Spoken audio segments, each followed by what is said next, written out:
My name is Mike, and I'm a design manager at Google. Growing up, I always had a computer in the house, and mostly we would play games and things like that, but we learned to be comfortable with a PC early on. When I was in high school, I was in a drafting class, and we used computers to draw.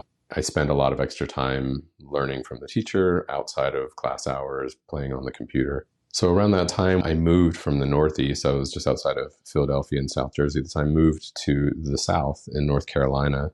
And there was a lot of culture shock for me and also sort of a disconnect of parents. There was a lot of autonomy or sort of freedom in a lot of ways. So I ended up dropping out of high school just for a number of those discomforts, and kind of wandered off on a different path for a while. I did a number of different things. I worked at car washes. I worked at restaurants. I did network cabling. Installed network cabling in offices and buildings. Eventually, I bought a computer a few years later and started tinkering again. So I started learning the tools to create a website for my dad's company. So now I had a kind of a client.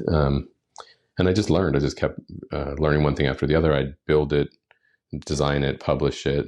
And then I started wanting to make it do more. And I wanted it to have some functionality. So I started learning simple scripting, and it just kind of continued to evolve from there. In the beginning, you're learning things so quickly, and there's just like this excitement that comes with everything that you figure out that works. And in one day, you could figure out how to do a layout and manipulate colors and fonts, and each one of those is like a little win. It's just like a little boost that keeps you going for the next thing. And eventually they get harder and harder, and soon enough you're building fairly complex systems. I definitely struggle with imposter syndrome even to this day, and I've been in my career for 25 years. Sometimes it's just struggling to figure something out and then just starting to fall into the pit of thinking I just can't do it, and then I just drive myself forward, just kind of a work ethic approach.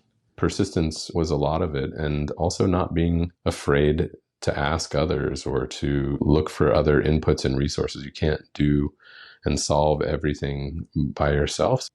Knowing when you're stuck and maybe why you're stuck, and thinking of creative ways to get unstuck, that really helps with imposter syndrome. And that's true today. The nature of my work isn't as technical as before. When I run up against something I haven't dealt with before, I don't feel like I'm the most informed person in the room.